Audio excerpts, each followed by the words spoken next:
You're listening to Systemic Era Podcast. The failure was designed.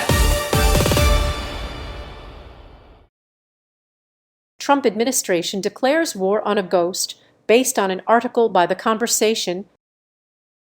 Manufacturing Antifa. On July 16, 2026, the State Department hosted a ministerial to sell more than 60 countries on a claim many of them plainly did not accept, that a transnational far-left terrorist network called Antifa is a serious global threat. The reporting is useful not because it confirms that story, but because it exposes the machinery behind it. This is not counterterrorism as response to violence. It is counterterrorism as political fabrication. The enemy was issued first. The central fact is simple.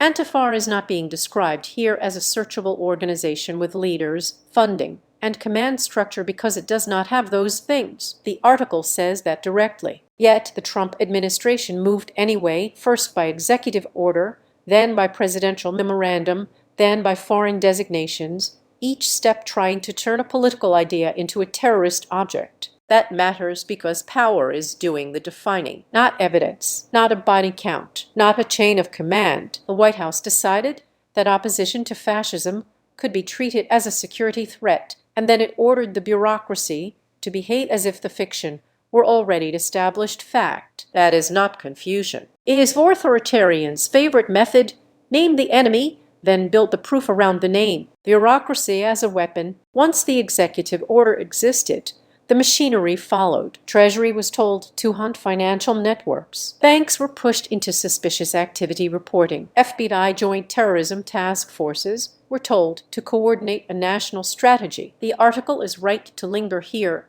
because this is the real danger. The state does not need a coherent enemy to deploy coercive tools. It only needs a target category broad enough to sweep up dissidents, donors, organizers, and ordinary protesters. The administration's own wording gives the game away. Anti-Americanism, anti-capitalism, anti-Christianity, hostility to traditional values. Those are not operational indicators of terrorism. They are ideological disqualifications. The government is not identifying violence. It is policing politics. The line between counterterrorism and partisan suppression disappears the moment the state decides that disagreement is itself suspicious. The foreign halo, the European designations in November 2025 perform a second trick.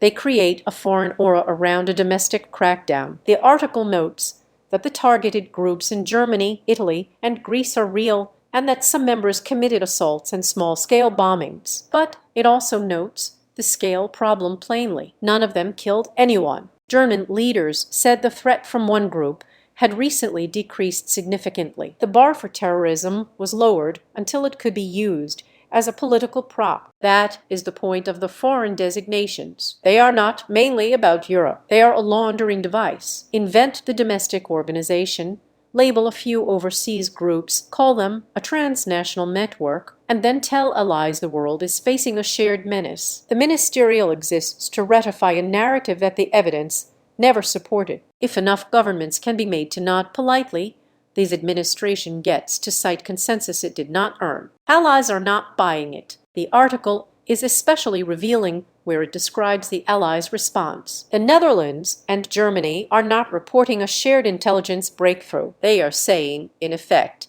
that they cannot find the thing Washington is demanding they endorse. Some analysts have declined to brief on Antifa because they do not regard it as a serious counterterrorism threat. That is not bureaucratic hesitation. It is institutional resistance to being dragged into a political spectacle. The administration's move here is telling. It is not merely trying to persuade allies. It is trying to enlist them in domestic repression. Once foreign governments validate the label, the White House gains cover to intensify surveillance at home, freeze accounts, and argue that American dissent is part of a global conspiracy. This is how a fantasy becomes leverage. Not by becoming true, but by being repeated by officials who are afraid to say no. The real target is dissent. The article warns that this path could chill speech and assembly, revive COINTELPRO-style surveillance, and justify punishing Americans for association rather than action. That is the actual political project. The state is not pursuing a terrorist organization. It is testing how far it can stretch counterterrorism powers against lawful political activity once the target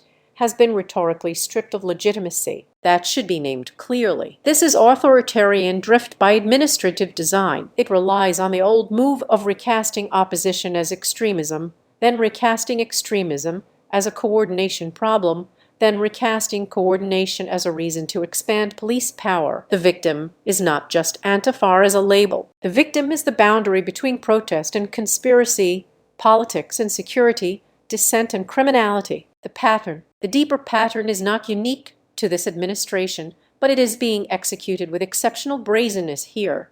When the right cannot defeat a political challenge in open argument, it tries to relabel that challenge as a threat to order. The press is then invited to cover the relabeling as if it were a policy debate rather than an abuse of state authority. That is what makes this story bigger than one ministerial or one executive order. It shows a government willing to invent a menace, mobilize the security state, and recruit allies to bless the pretense. Counterterrorism loses its legitimacy the moment it is used to punish ideology, and once the state learns it can do that, every protest movement becomes a candidate for the same treatment.